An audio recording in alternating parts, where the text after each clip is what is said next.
We already did this once. The mic wasn't working all the way, so Skylar's fault. let's get back into it a little bit.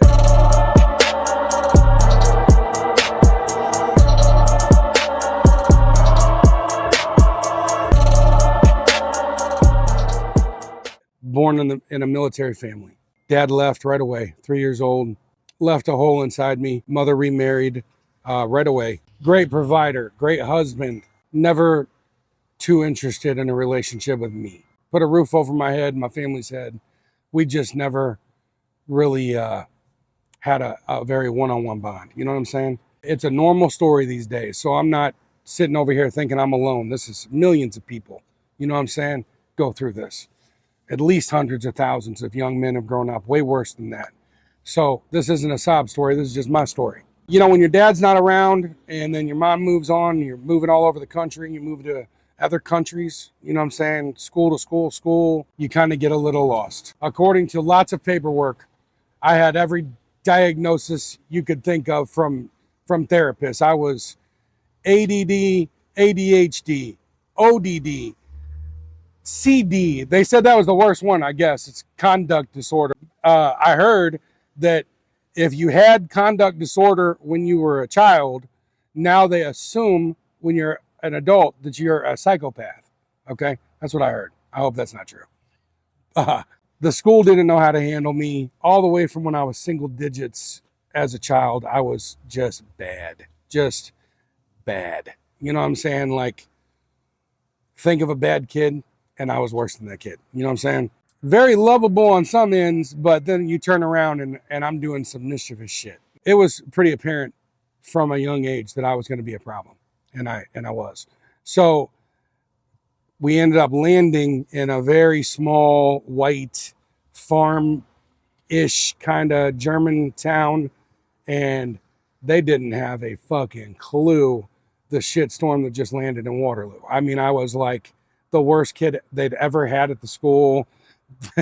I was the first IEP, which is an individual education program that the school had ever done before, because they had to figure out how to handle me.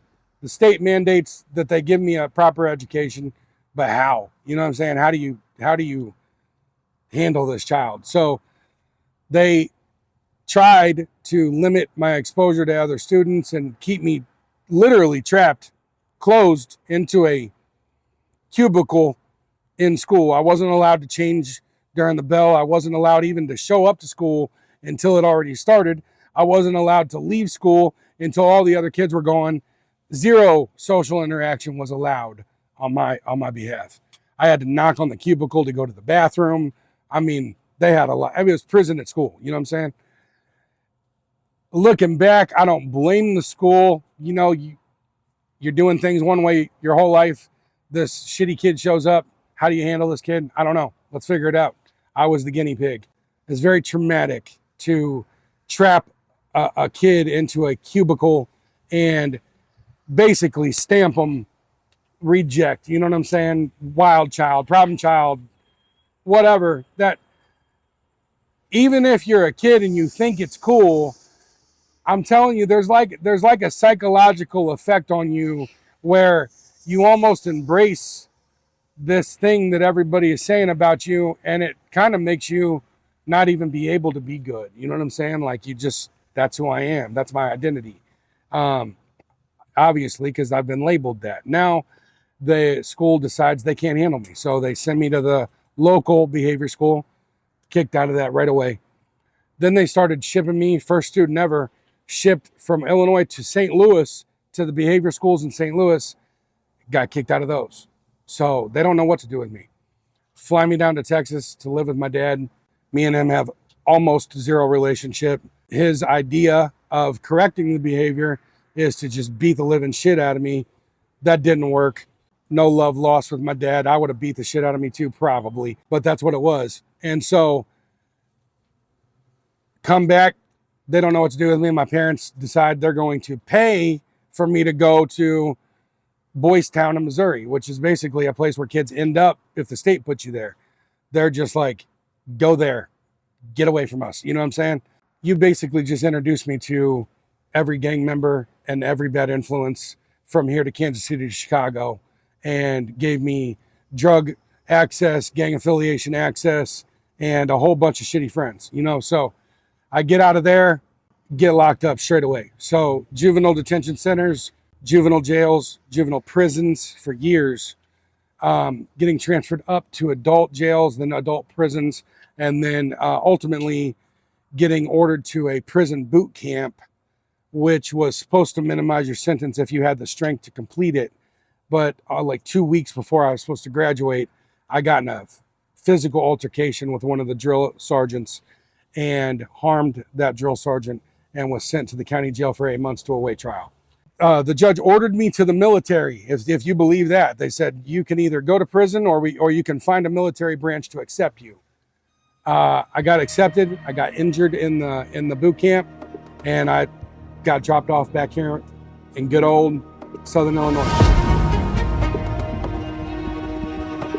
Now I'm trying to figure out how to make it as a young man. You know, there's no more school. Now you got it. You don't live at home no more. You haven't since you were 11, but you really got to figure out what to do with yourself now. And I didn't know what I was going to do with myself. My best friend, Tony, love you, brother. He started selling cars, made a bunch of money doing that. I was watching him and I'm like, hey, get me on. You know what I'm saying? So he got me on. I started flipping cars like candy bars. It was like a natural talent to bullshit people, you know? So I'm just bullshitting cars left and right. Ended up getting promoted to finance manager, one of the youngest finance managers in the history of the organization. Life was on the right track. I started going to church. I'm like, hey, you know what? I'm feeling myself. I'm making some money. I'm accomplished. I'm going to go clean my act up. And so as I'm transitioning out of this disastrous whole life, this Pentecostal cult, commune, can't cut your hair, can't wear jewelry kind of girl is trying to get out of the strictness of her life. We meet at church. She gets pregnant and my eyes light up. I'm like, here we go. Here we go. She's beautiful. She's pregnant. I'm going to take care of her. I'm going to have a wife. I'm going to have a home, a career. I'm going to raise my child. And from her family's perspective, she had just met the actual devil.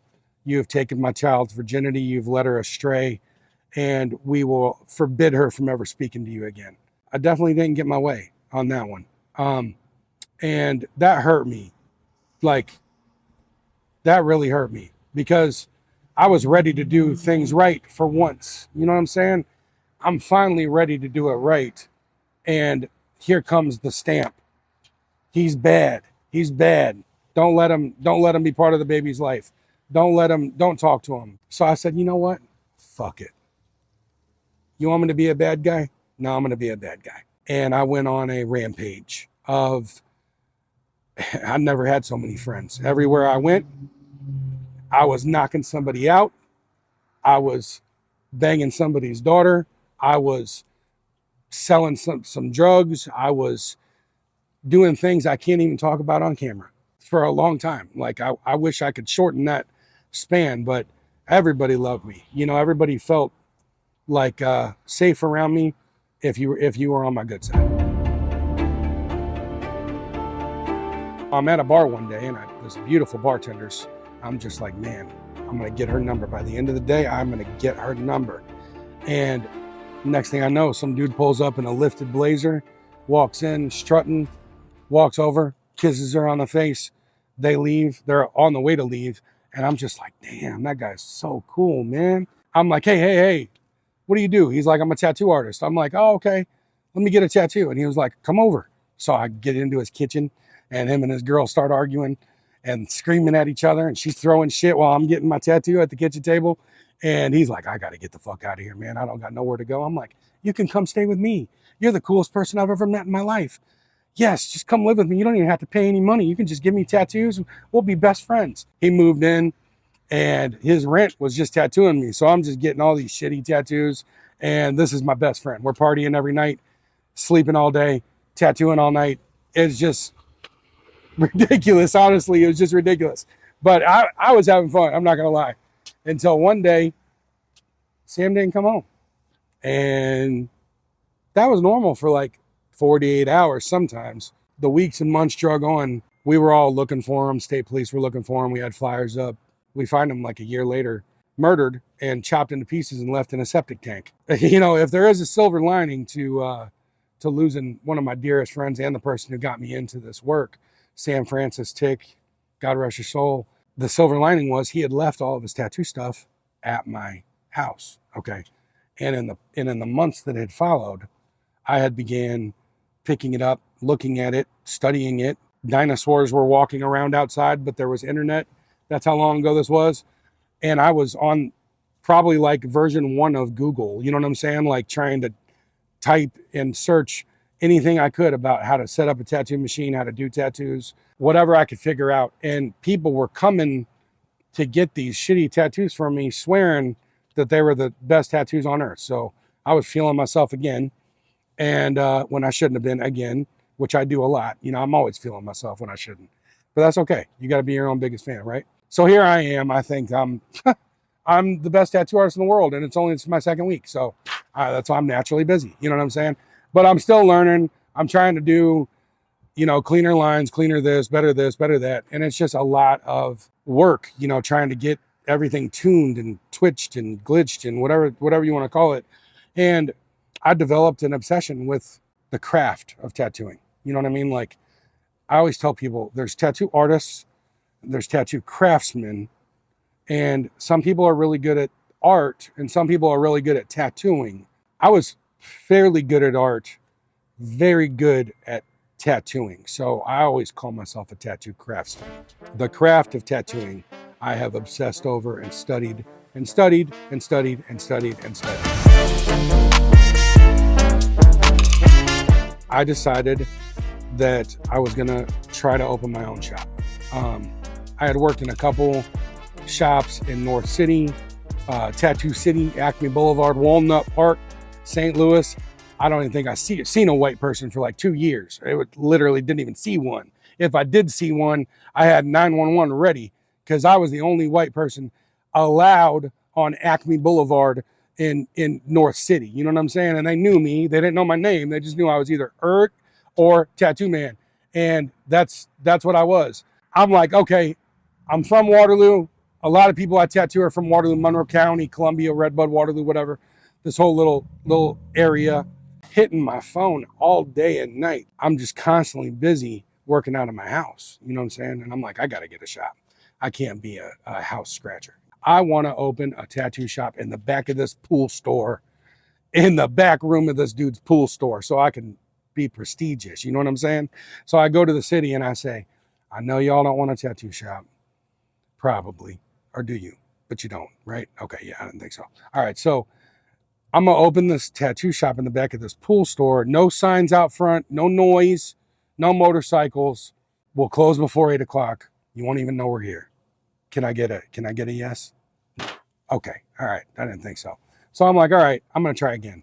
I'm going to just get a little bit more reasons why they should say yes. I always think if people can hear me better, that they're going to agree with me. That's another one of my problems. I'm like, you must not have heard me the first time. You need this. Okay. You want to say yes. I know you want to say yes, right? No. Okay. So I go again. I give them all these really good reasons. You know, people are getting tattooed in kitchens. I was doing them, you know, so are like 10 other dudes that are on meth. Like, let's give everybody a safe space to get some tattoos because everybody's got them. You know what I mean? Absolutely not. Okay. I don't take no for an answer very well. So I decided, all right, I'm going to go back for my third and final time. And I'm going to bring everybody I know and all the news channels. And I did. Channel 2, 4, 5, 6, 37, 48, 112. I mean, there was camera crews around the building, in the room, city council, the churches are there, pastors are there. We support his mission. And I'm like, how can you argue with the pastor and you're on channel 12 right now? Like, what are you going to say? No. Oh, okay. Well, that was surprising. And Waterloo, if you're watching this, I no bad blood, but I'm coming back. Sunday, I go to church. I'm upset. I'm not going to lie. You know, like the wind was taken out of my sails, to say the least. This guy approaches me, Myron Neff. He owned the building in Hecker on the corner. It left a lot to be desired, let's say that. Burnt up floors, everything was kind of falling apart. And he said, hey, I don't agree with Waterloo's decision, and I want to offer you my building on the corner, and the mayor said you can open up there. I'm like, okay. So I opened a shop. Maybe had $1,000, $2,000 to start my business. I had enough to buy like one futon that I used to sleep here and people to sit on during the day when I was open. There was like a toolbox that was made out of a dresser. There was a computer, a couple supplies. Put it this way, if I would have seen somebody walk into this shop and get a tattoo that day back April 1st of 2010, April Fool's Day, I would have said that better be a joke, because that place needs to be condemned immediately. But I was driven. It was like the field of dreams. You know what I'm saying? Like, if you build it, they will come. And I did. And I replaced the floor, and I repainted, and I bought equipment, and I tattooed people. And if it was 2:00 in the morning and you were drunk leaving the bar and you wanted to get a camel tattooed on your toe for $100, I said, pull up. If it was 5:00 in the morning and you wanted to get wedding bands tattooed on your finger, I said, pull up. It didn't matter what time it was. It didn't matter what was going on. All that mattered was I was making money and I was furthering myself, and I was reinvesting into the business. I bet you I remodeled the shop 5, 6, 7 times. I was doing it though. I was doing it, and I was really doing it. I had a big following. I had told myself, if you're a prominent person in the area, you're getting tattooed for free. You better put me as one of your top 8 friends on MySpace, and you better share the post, okay? You better flip your phone open and push that little button and get that blurry ass picture of that tattoo and put it on your MySpace.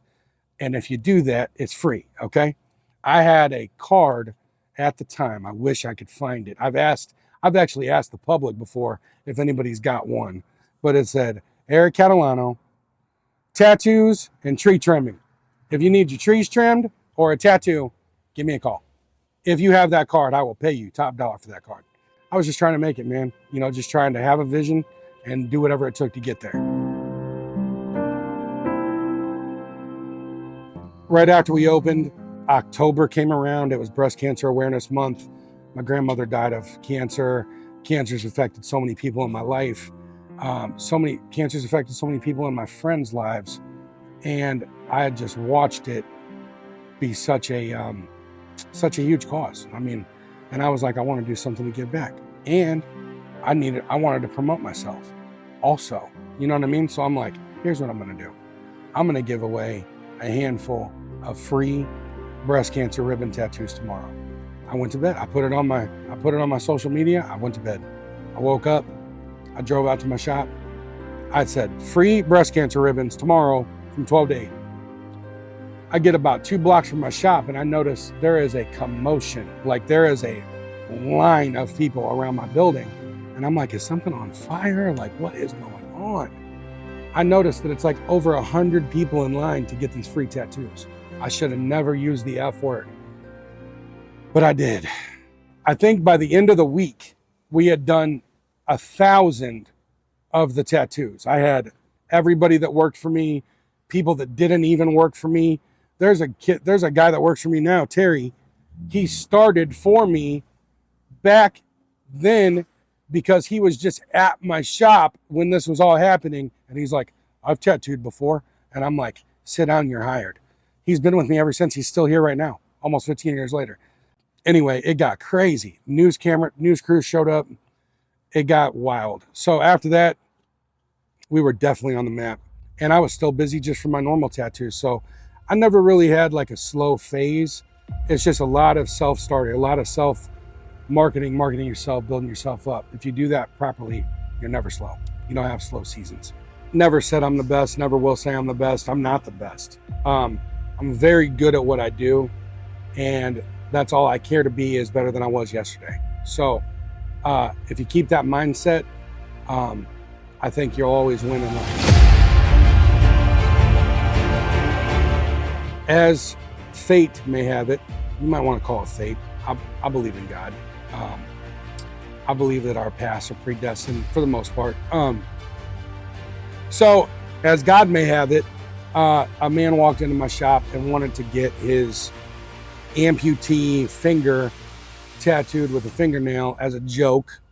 We were laughing, cutting up, trying to decide if we were going to make it look bloody or like a cartoon character. And I said, if I'm going to do it, let's try to make it look like a real fingernail. I had been doing these areola breast cancer tattoos for so long, self-taught, trying to learn, how can I make this look more real? How can I make this look more realistic? How can I make this look 3D? How can I make this woman look in the mirror and feel as complete as possible aesthetically? And it was a long road teaching myself that process. But through that, I learned skin tones and skin wrinkles and shadowing techniques and all this other stuff. And so I had never tried to do a fingernail. I remember when I did it. This is a funny story because I did the tattoo. You know, after you do a tattoo, there's like some soap and there's some ink and there's a bunch of residue on the skin. So you really can't see the whole tattoo. You're almost kind of just wiping off the next line you're doing. The whole tattoo is just kind of covered in ink, you know. I didn't even know what it's going to look like when I wiped it off with soap. So I scored the soap on there, wipe it off. And all of us that were kind of hee ha ha kind of joking were like, damn, that looks like, are my eyes okay? Like that looks like a real fingernail. I was even looking like, do you see that? It looks like a real fingernail. So I took a picture and I put it on Facebook, and the Walmart here in my town, you got no signal. You know what I'm saying? So when you walk into Walmart, your phone's off. You know what I mean? Which is convenient because I don't ever shop that long because I like to be on my phone. You know what I mean? So I'm like, I'm going to get in, get out. But I wasn't that day. I was in there with my little boy. We was grocery shopping, farting around, whatever. Hour and a half later, I come out of Walmart. Ding, ding, ding, ding, ding, ding, ding, ding, ding. I'm going, what? My phone's glitching. You know what I'm saying? Something's wrong with my phone. I look down, turn on Facebook. It's like 300 something notifications. And I'm like, what is going on? I check my post that I posted, and I got like 3,000 likes on my picture. It's been like an hour and a half.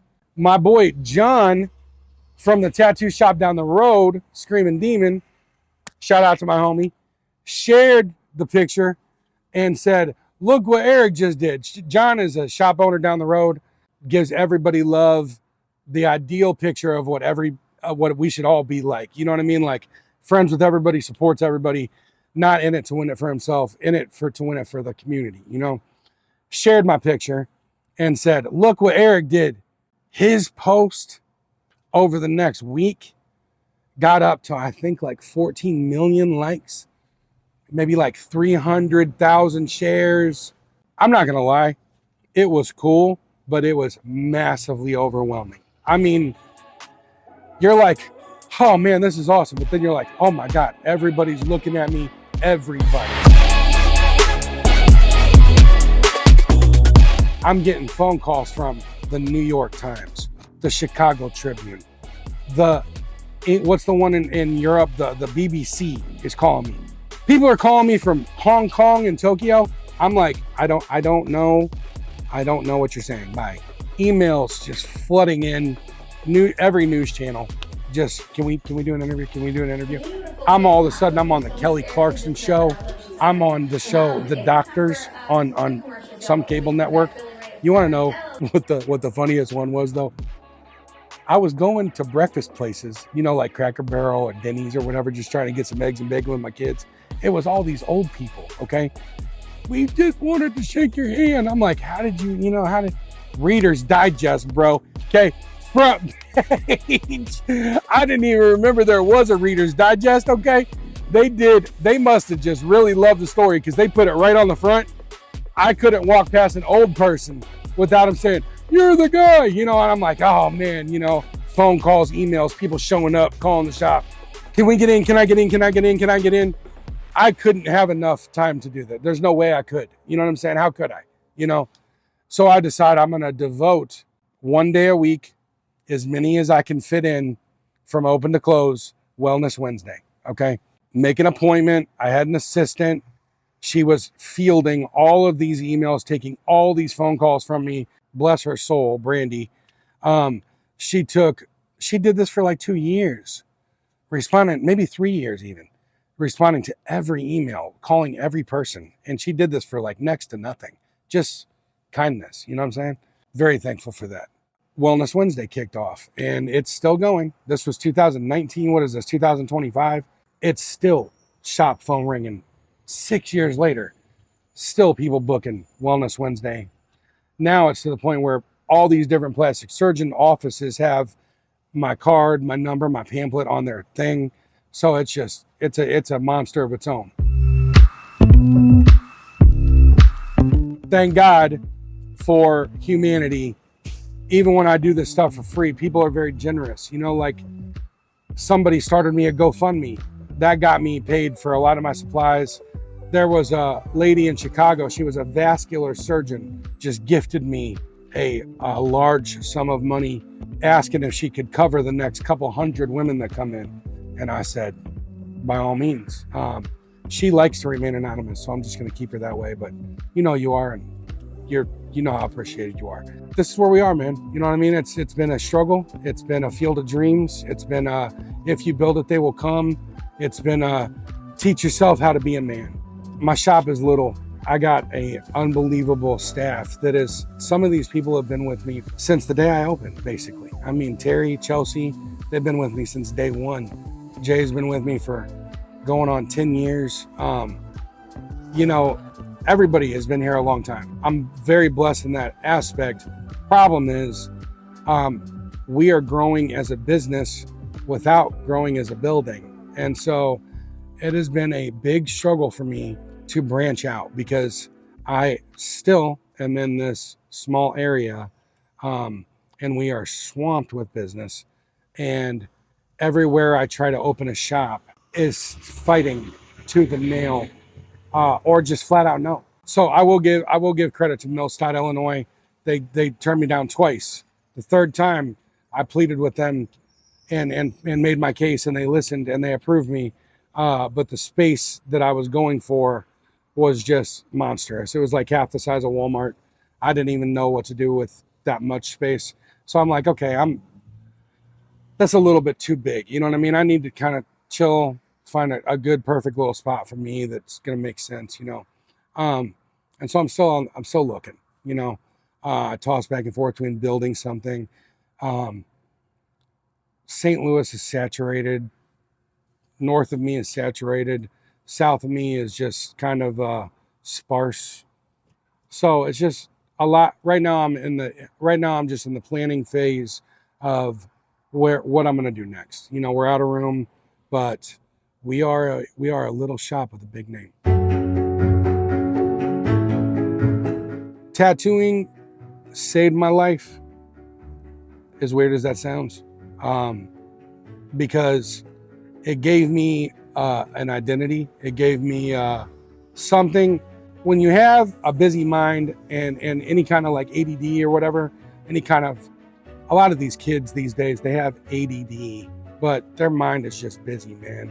And locking them in a cubicle is the opposite of what you should be doing. You know, like I've heard some of these new schools for ADD kids are more just like free range, like outdoor settings, lots of free play, lots of creativity time. You got to let that brain flourish. And kind of tattooing kind of gave me that. It was like the harder you work, the better you're going to get. You're never going to master it, but you can get close. But you're going to learn something new every day. For me, the way my brain works, if I ever start something that I can master quickly, I don't want anything to do with that. It's got to be an evolving learning process to keep me interested. You know what I mean? And that's what tattooing's done. Thank God tattoos are expensive, and I've had a chance to provide a life for my children. You know, like from the way that I grew up, from the lack of bond that I had with any kind of father figures or male role models in my life. Like I get all the time people, God, Eric, you're such a good dad. You know, this person thinks you're kind of a shitty person, but everybody thinks you're a good dad. I'm like, that's my highest compliment. I'm not even really trying to make everybody like me. I'm trying to be there for my kids, man. And a lot of people don't understand that when you see some of these really good dads, most of the time, that's not because they had a really good dad. Sometimes it is. Sometimes really good dads breed really good kids that become really good dads. But I think more often than not, when you have that pain inside you, of knowing what it feels like to not, to just be kind of lost as a young man, like people are telling you, be a man, be a man. It's like, nobody showed me how to do that. I didn't know how to do anything. You know what I'm saying? I never learned emotional stability or nurturing or any kind of bonding or mechanics or anything. You know what I'm saying? Honestly, nothing. I've taught it to myself. And man, it's just like I'll do anything to make sure my kids don't ever have to feel that way.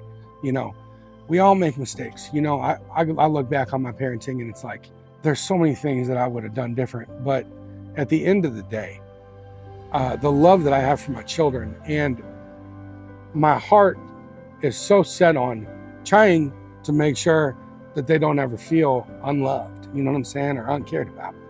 It's like even thinking about my kids not feeling loved by me is like almost worse than thinking about the death of somebody.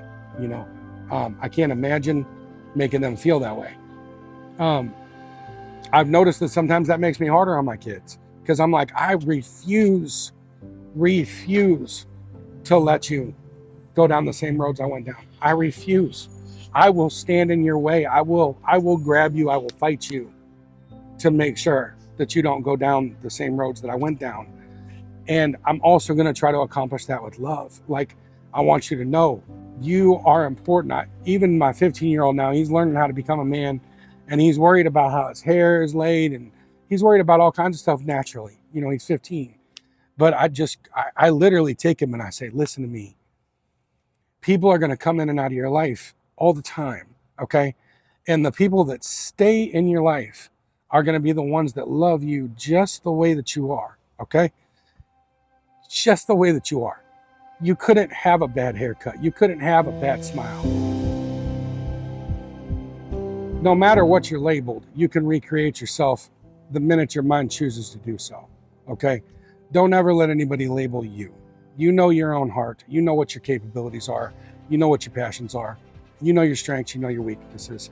And if you don't, take a long, hard look inside yourself. Find yourself. Figure out not what everybody else likes, not what makes everybody else happy, not what makes people around you happy, what makes you happy. I feel ultimately blessed in this life because I had no guidance growing up. I had to guide myself, which was a struggle because I had to teach myself everything.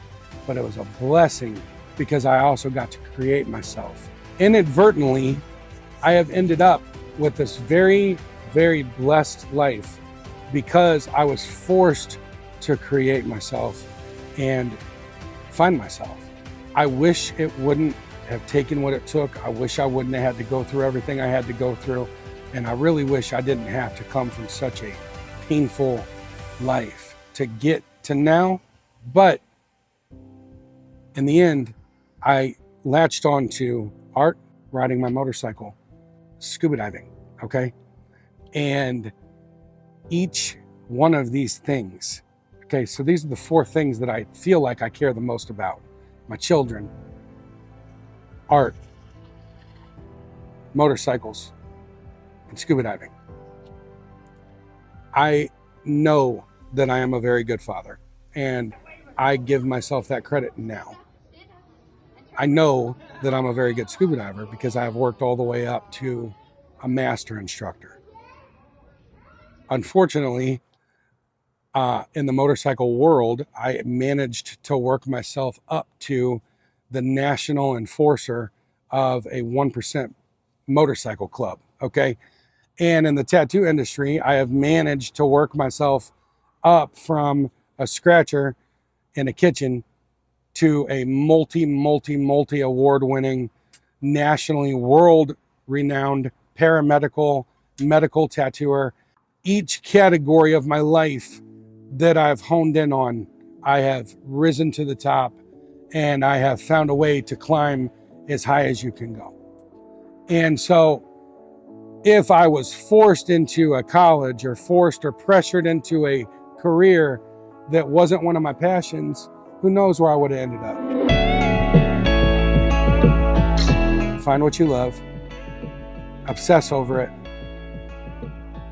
eat, sleep, drink, smell every inch of what it takes to be the best at that thing, and then you will rise to the top of that field or that category, and from that place you can branch out or get another crew or open another building or open another location, and you can start to run the top tier of those things. But to get yourself up there, just find out what you love, find out what you have a passion for, and chase it. You can book with me at eternalinc.youcanbook.me. There is a password, so you'll need to find a way to contact me to get that password. You can find me on Facebook under Eric Catalano. You can find me under Instagram, aka Busy, or Eric Catalano 618. Snapchat, Eric Catalano 618. TikTok, Eric Catalano 618. Big shout out to Scott. Thank you, brother. Hustle Heroes. I didn't even know what it was about until now, and now it's like I want to support it, fund it, push it, share it. What a good thing, man. Like, on the break, me and Scott were talking about how we're old now. I was like, man, I'm kind of worried about these bags under my eyes. Like, I want to look good. You know what I'm saying? He's like, man, we're accomplished. It's our job now to reach back. Now we got to pull back, mentor, teach, spread the message. He's like, it's our mission. And I believe that. So share this. Hopefully it helps one person. Hopefully it helps 1,000 people. Thanks, brother.